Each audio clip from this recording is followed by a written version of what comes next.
Seigneur, alléluia. Matthieu, c'est ce qu'il dit là, arrière de moi Satan, ou arrière de moi adversaire, comme vous voulez. Matthieu 16, versets 22-23. Ben oui, là il appelle Saint-Esprit Pierre. Donc il ne pouvait pas comprendre la parole du Seigneur. Il fallait aussi qu'ils attendent la Pentecôte pour recevoir et que l'Esprit emmène dans la vérité. Alors c'est vrai que le pouvoir du Seigneur sur le vent et la mer n'était pas encore compris des disciples. Ils se demandaient, mais qui est celui-ci que le vent et la mer obéissent. Ils se demandaient qui c'était. Après ils ont vu. Même on voit qu'après les disciples, ils disent celui qui n'a pas l'esprit du Christ n'appartient pas. Ils ont vu après qui vraiment était Christ, alléluia. Et ils le savaient, mais pas totalement. Il fallait que ça leur soit révélé à la Pentecôte. Alors, qui est celui-ci? Que même la mer et le vent obéissent, disaient les disciples. Ils ne savaient pas. Ils ne savaient pas qui était celui-ci.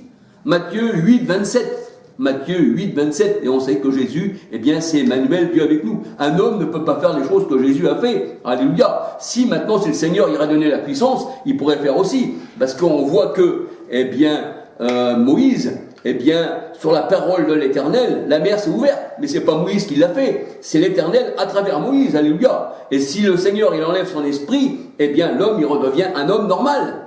Un peu comme Samson, qu'avait désobéi au Seigneur, l'Éternel, se retira, de son sang. Parce que Samson avait désobéi à la parole de Dieu. Alors c'est vrai, qui est celui-ci que la mer et le vent obéissent? Matthieu 8, verset 27. Matthieu 8, verset 27. Et le psaume 107, verset 23 à 21. Psaume 107, verset 23 à 21. Alors qu'on regarde dans Jean 1, verset 45-46, Jean 1, verset 45-46, là c'est pareil. Il y a un homme qui s'appelle Nathanaël. Nathanaël, lui, croyait que Jésus venait, il venait de Nazareth. Mais on sait que Nazareth, c'est la Galilée, le territoire des païens. Alors il dit, mais de Nazareth peut-il venir quelque chose de bon? Lui, il croyait que le Seigneur Jésus-Christ venait de Nazareth, la Galilée. Un peu comme vous, quand vous chantez, il est né en Galilée, c'est Jésus de Galilée. Alors la parole de Dieu, elle dit non, Jésus ne vient pas de Galilée, il est né en Judée, à Bethléem. C'est un Judéen, c'est un Juif, c'est ça, c'est pas un païen. Matthieu 2, verset 1. Matthieu 2, verset 1. C'est vrai que le Seigneur Jésus, il n'était pas de Galilée, mais il vivait à Nazareth, parce que c'est comme moi, je vous dis, je suis né à Senlis, mais je vis ici à Oni, et à Oni, c'est pas parce que je suis ici à Oni que je suis né à Oni. Voyez-vous, le Seigneur Jésus, il est né à Bethléem, en Judée. Judée qui veut dire juif, et qui juif veut dire Judas, et qui Judas veut dire louange à l'Éternel. Alléluia. Alors c'est vrai que les disciples aussi sont l'esprit du Seigneur. Vous savez ce qu'ils confondaient, les disciples? Ils confondaient la nourriture physique avec la nourriture spirituelle. Quand le Seigneur Jésus-Christ, il disait « J'ai une nourriture à manger que vous ne connaissez pas ». Et là, ils se demandent « Mais quelqu'un leur a-t-il donné à manger ?» Mais là, le Seigneur, il parlait, des choses spirituelles, alléluia. Mais comme ils étaient encore charnels, les disciples, ils étaient un peu comme les gens du dehors, qui faisaient une confusion avec les choses de Dieu. Alors ceci, on retrouve, vous savez où? Cette parole que je viens de vous dire là, que les disciples confondaient la nourriture physique avec la nourriture spirituelle, on la retrouve dans Jean 4, versets 31, 32, 33. Jean 4, versets 31, 32, 33. Qui donc lui a donné à manger? Le Seigneur, il ne parlait pas du manger physique. Alléluia. Alors c'est vrai que même, on regarde encore dans la parole de Dieu, dans cette confusion, que même les Juifs, selon la chair, confondaient le départ de Jésus-Christ, notre Sauveur, avec un suicide. Quand le Seigneur Jésus-Christ, il disait « Je ne m'en vais, mais vous ne savez d'où je vais ». Alors il y en a qui disaient « Mais est-ce qu'il va aller se suicider ?» Voyez-vous? Alors ça, c'était encore charnel, c'était encore une confusion. Et on peut voir ceci, dans Jean 8, verset 21, 22. Jean 8, verset 21, 22. Voyez-vous, c'était encore une confusion, et ça restera toujours une confusion pour ceux qui ne sont pas au Seigneur. Alors c'est pareil, hein, ces juifs là qui avaient pour père le diable, c'est-à-dire la chair, eh bien, eux, ils confondaient la libération de l'esprit, hein, parce que le Seigneur a dit, si le Fils de l'homme vous affranchit, vous serez réellement libre. Et il dit, nous, eh bien, on n'est pas, vous sortirez de l'esclavage, dit le Seigneur. Et eux, ils disaient, eh bien, nous ne sommes pas esclaves, nous sommes enfants d'Abraham. Ils ne comprenaient pas que le Seigneur voulait les libérer, eh bien, spirituellement. Eux, ils pensaient qu'ils étaient esclaves charnellement dans quelque chose, mais pas spirituellement. Donc, alors ils disaient, mais nous ne sommes esclaves de personne. Et ceci, eh bien, dans cette confusion, encore là, du monde, eh bien, on peut retrouver ceci dans la parole du Seigneur, dans Jean 8, versets 32 à 36. Jean 8, versets 32 à 36. Alléluia.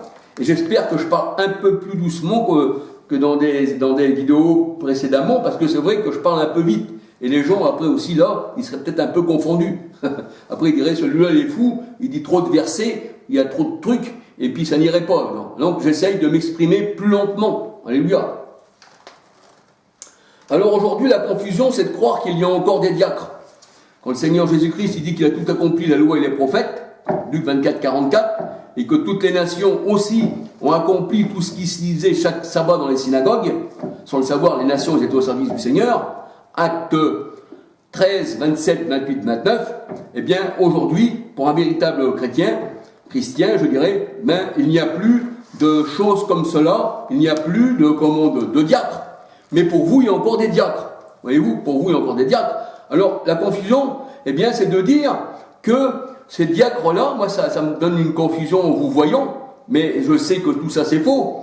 Mais c'est-à-dire, ça rendrait un peu fou, parce que vous savez que les diacres, quand le Seigneur il parle de diacres dans sa parole, et qu'il y a eu 7 diacres qui ont été désignés par les apôtres, eh bien, on voit que ces 7 diacres-là, ils servaient aux tables, et ils servaient aussi à balayer. Mais pas seulement à balayer les salles et à ranger les chaises, non. Ah non. C'est ce qu'on va voir par la parole du Seigneur, c'est ce qu'on va regarder dans la parole de Dieu. Alors c'est vrai que ces 7 diacres-là étaient disciples du Seigneur. Diacre, ça veut dire servir. Mais même si ça veut dire servir à faire aux tables ou aux chaises ou tout ce que vous voulez, ou à autre chose même, ça n'exclut pas quand même qu'ils étaient remplis de l'Esprit Saint. Le Seigneur n'avait pas rempli ses diacres à son époque simplement pour balayer une salle ou alors une chaise. C'est un peu comme un policier. Eh bien, il peut balayer la gendarmerie, il peut balayer le commissariat, mais ça n'empêche pas que s'il y a quelqu'un à arrêter, eh bien, il va le faire. Parce que son vrai travail, c'est pas simplement de balayer une salle, mais aussi de faire quelque chose comme ça, non. Mais c'est aussi, eh bien, marcher avec le Seigneur spirituellement, parce que ça, c'était charnellement. Même Marie, je ne me rappelle plus ce qu'il dit, le Seigneur, elle a choisi la meilleure place. Eh bien, ça veut dire que le Seigneur, eh bien, il n'avait pas aussi fait que ces diacres-là ne s'arrêtent qu'à balayer, à nettoyer les tables et ranger les chaises, non. Alléluia. Ils n'étaient pas exclus de faire des miracles, des prodiges, de baptiser et d'évangéliser en leur temps. Mais aujourd'hui, chez vous, si vous dites que ça existe, ça, on ne le retrouve plus. On ne le retrouve plus. Allez dire qu'un diacre, il va évangéliser. Allez dire qu'un diacre, il va faire des prodiges, des miracles et qu'il va baptiser des personnes. Un peu comme Philippe qui a baptisé l'énuque. Voyez-vous, ça, hop, ça n'existe plus, tout ça, nous, de nous-mêmes, on arrête tout ça. Mais moi, je sais que ça n'existe plus. Mais si ça existera encore, vous, de vous-même, vous arrêterez tout ça. Ça veut dire qu'on arrête ça, on fait ce qu'on veut, toi, tu rangeras juste les tables. Et ceux qui n'ont jamais lu la parole de Dieu, qui sont aussi égarés parce qu'ils n'ont pas reçu la parole de Dieu, ben, ils pensent que, simplement, ils sont diacres et ils doivent juste balayer une cour. Eh oui. Alors, c'est vrai que là, ces diacres-là ont été choisis. Il y en a eu 7. On peut retrouver ceci dans Acte 6, versets 2 à 6. Acte 6, versets 2 à 6. Et c'est vrai qu'Étienne faisait partie des 7 diacres. Étienne faisait partie des 7 diacres. Il était rempli de grâce, la parole de Dieu nous dit, et de puissance. Et il faisait des prodiges et des miracles. Et personne ne pouvait résister à la parole d'Étienne. Il faisait des prodiges, des miracles, il était rempli de puissance et de grâce. Alléluia. Et où? Des prodiges et des miracles. Mais là, non, pour vous, un diacre, il ne fait pas de prodiges et de miracles, il s'arrête juste à un tabouret ou à un balai. Mais ça, c'est bizarre.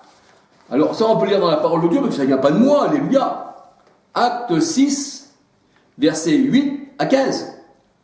Acte 6, versets 8 à 15. Et vous verrez que je ne mens pas, que c'est la parole de Dieu qui dit que les diacres, eh bien, avaient les mêmes pouvoirs que les apôtres. Alléluia. Quoique les 12 apôtres, eux, avaient été choisis par le Seigneur parce que ça faisait partie de sa première église. Alléluia. C'est-à-dire, c'était pas partie de sa première église, mais c'était les prémices de l'église. Alléluia. Acte 6, versets 8 à 13, à 15. Pardon, je me suis trompé, je répète. Voyez-vous, en parlant, des fois on se trompe. Acte 6, versets 8 à 15. Là, vous verrez que Étienne, eh bien, il avait des grands miracles, il a fait de grands miracles, il a fait des prodiges, et aussi, eh bien, il a baptisé des hommes et des femmes. Alléluia. Alors la parole de Dieu nous dit, Philippe était descendu dans la ville de Samarie. Il y prêcha le Christ, Philippe, le diacre, il y prêcha le Christ, et il faisait des miracles, et les esprits impurs, eh bien, sortaient des personnes. Les esprits impurs, ce n'étaient pas des démons, c'était des esprits impurs que l'Éternel avait mis sur l'homme charnel. Parce que tous ces esprits impurs-là, c'est le Seigneur qui les donne. Il dit, je donne un esprit de fornication à l'un, un esprit d'adultère à l'autre, un esprit d'égarement à l'un, et ci et ça et ça. Voyez-vous? Quand vous regardez dans mes vidéos Dieu puissant, j'en parle de tout cela. Alors, quand Philippe était descendu dans la ville de Samarie, il y prêcha le Christ, et il y faisait des miracles, et les esprits impurs sortaient des personnes. Les esprits impurs sortaient des personnes. Et beaucoup de paralytiques et de malades furent guéris. Mais aujourd'hui, c'est quelqu'un qui présente chez vous une supposition, puisque vous dites encore dans ce temps-là, foutez-le dehors, c'est un menteur, ça n'existe pas. Même si, mettons, le miracle sera accompli. Parce que pour vous, vos yeux sont fermés. Vous n'avez pas l'Esprit Saint encore. Vous êtes bâtis sur une chose que le Seigneur ne veut pas. Vous êtes bâtis sur le sable, vous n'êtes pas bâtis sur le rocher qui est Christ. Voyez-vous? Alors, beaucoup de paralytiques et de malades furent guéris. Femmes et hommes se firent baptiser. Acte 8, versets 5 à 13. Acte 8, versets 5 à 13. On peut lire encore 26 à 38. Acte 8, versets 5 à 13, 26 à 38. Alléluia. Et on dit aussi que Philippe, eh bien, il a baptisé encore en plus un eunuque. Tout le monde le sait, ça. Et malgré que tout le monde le sait, personne dirait aujourd'hui, il y a un diacre qui va baptiser quelqu'un. Voyez-vous? Et pour moi, c'est vrai, je vous dis, ça n'existe plus, ça. Les baptêmes d'eau, tout ça, c'était des baptêmes sous la loi parce que Jean-Baptiste, baptisé sous la loi, il était le dernier des prophètes de la loi. Et Jésus, quand il s'est fait baptiser par Jean le Baptiste, eh bien, Galates 4.4 nous dit Jésus est né sous la loi, né d'une femme, et circoncis le 8e jour, présenté au temple selon la loi, voyez-vous. Eh oui, alléluia. Et quand Jean-Baptiste disait, eh bien, il vient après moi celui qui doit venir, ça veut dire que Jean-Baptiste était avant Christ. Et quand Jean-Baptiste baptisait, eh bien, c'était encore la loi, parce que la grâce est venue avec Christ. La parole de Dieu nous dit, dans Jean 1, verset 17, la loi était venue par Moïse, mais la grâce, elle est venue par Christ. Par Christ, pardon. Alléluia. Et c'est pour ça qu'on est confus quand on vous voit, parce qu'il y a des choses, eh bien, que vous faites contraire à ce que vous dites. Vous dites que vous êtes des enfants de Dieu, vous êtes de la parole de Dieu, vous n'êtes pas nés de l'Esprit, vous êtes nés sur Rome, vous avez pour père bien le pape, et vous avez pour père encore, eh bien, tous les pères de l'Église catholique, et eh bien, tous ces pères-là qui sont sortis de Rome, comme Zangli, Calvin, tout ça, ils sont restés moines, et ce sont vos pères. Alors c'est pour ça que vous ne pouvez pas recevoir la parole de Dieu. C'est pour ça que le Seigneur a dit, convertissez-vous. Vous voyez, convertissez-vous. Ça veut dire, changez d'idée. Mais vous ne pouvez pas, et vous ne pourrez jamais, si vous n'êtes pas élu. Le Seigneur, il dit, je suis venu, eh bien, pour mes brebis. Et mes brebis entendent ma voix, elles n'entendront pas la voix d'un étranger, alléluia. Et moi, je ne veux pas écouter la voix du pape, pour moi, c'est un étranger. Je ne veux pas écouter sa Trinité de Dieu qu'il a récupérée d'Égypte. Pour moi, c'est un étranger, voyez-vous. Même si j'arrive pas bien à m'exprimer dans cette vidéo, parce que vous savez, j'ai pas la parole facile, je sais que je parle très vite, voyez-vous. Et des fois, c'est vrai que ça peut des fois donner des choses, voilà. Et des fois, on peut se tromper un peu dans le langage, tout en voulant savoir ce qu'on veut dire, on peut des fois se tromper, voyez-vous. Mais là, je sais que je ne me suis pas trompé, et je sais que le Seigneur, eh bien, s'il y a une oreille attentive dans vos salles, et si elle écoute ceci, elle dira, eh bien, ça c'est vrai, parce que les diacres, là, baptisaient, les diacres faisaient des miracles, les diacres faisaient, eh bien, des prodiges, alléluia. Et on voit que même Philippe, eh bien, il avait baptisé un eunuque, hein, ça tout le monde le sait. Hein, on n'est pas ignorant, même vous le savez, que Philippe a baptisé un eunuque. Voici de l'eau, qu'est-ce qui m'empêche d'être baptisé? Et la parole de Dieu nous dit, dans la vraie version, voici un point d'eau, qu'est-ce qui m'empêche d'être baptisé? Voyez-vous? Alors c'est vrai que la confusion est de dire qu'il y a trois personnes distinctes. Trois personnes distinctes. Eh oui.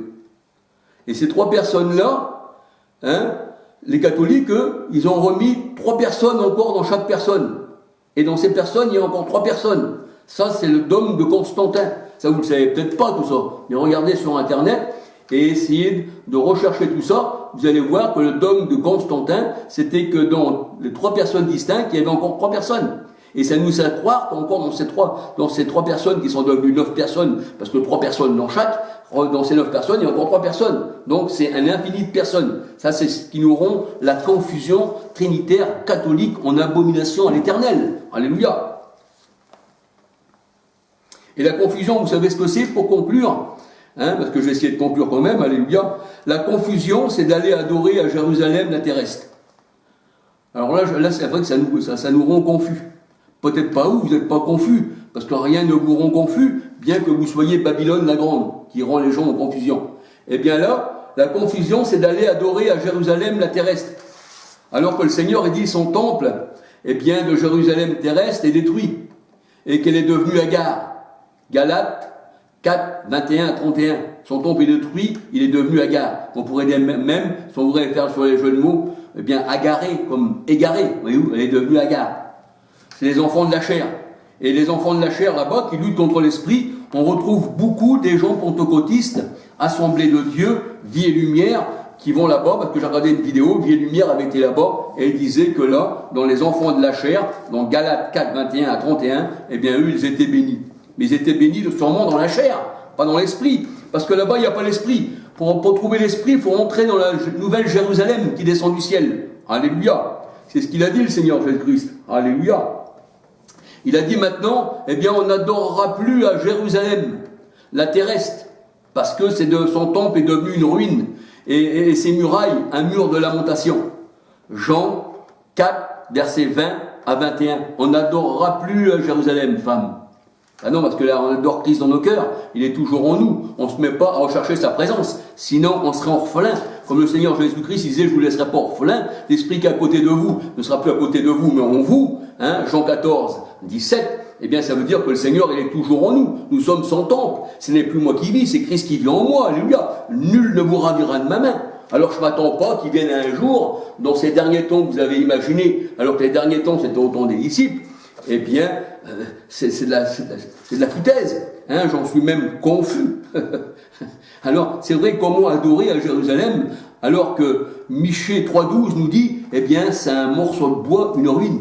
Donc, vous adorez sur des ruines, sur des morceaux de bois.